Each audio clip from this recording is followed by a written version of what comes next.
Welcome to the library recording booth. In this video, we're going to show you how to use the Motu audio interface to make recordings with the microphones and GarageBand. Make sure the audio interface is turned on. The power switch can be found on the back side of the interface. And remember to turn it off when you're done. When inserting an SD card to save your files onto, make sure that the contacts are face up. These are the controls for the microphone and instrument volume, also known as gain. Each microphone has its own knob to control its gain. When recording, you want to make sure you set proper gain levels so that you don't get peaking distortion. Peaking distortion happens when the sound being recorded is too loud for the audio interface to process correctly. You can see on the interface when you're getting too high, as a little red box will light up, as shown here. Lower the amount of gain until you are no longer getting the red box when speaking or playing at what you anticipate to be the loudest you will get. These are the monitor buttons for each microphone. When turned on, the button will be lit up and you'll be able to hear the audio the microphone is picking up through headphones plugged into the interface.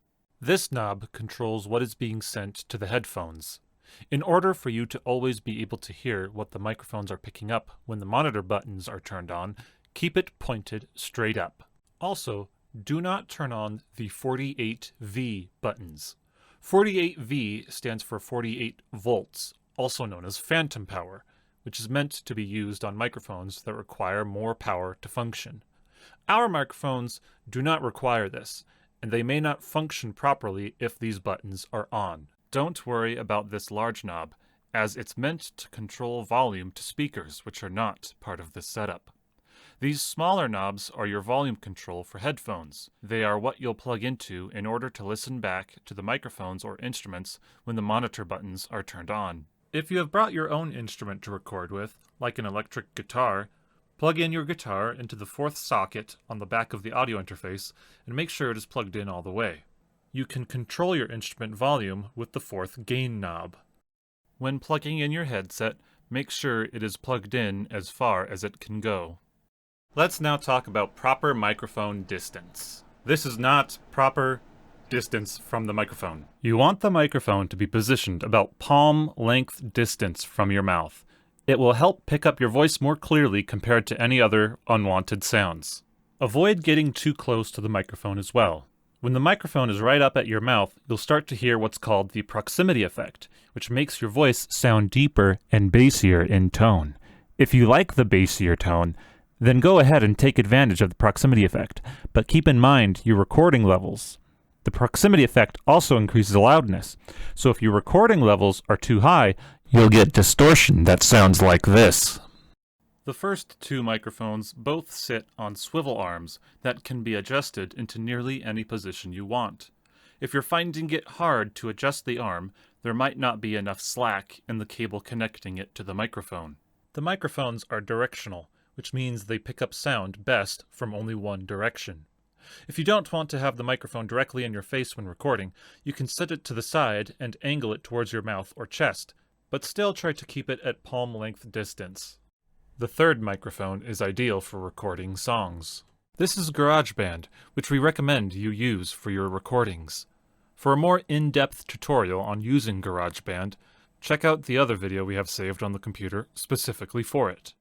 Another important thing that we need to be concerned about is proper levels. And by levels, I mean how loud you are recording your voice or instrument.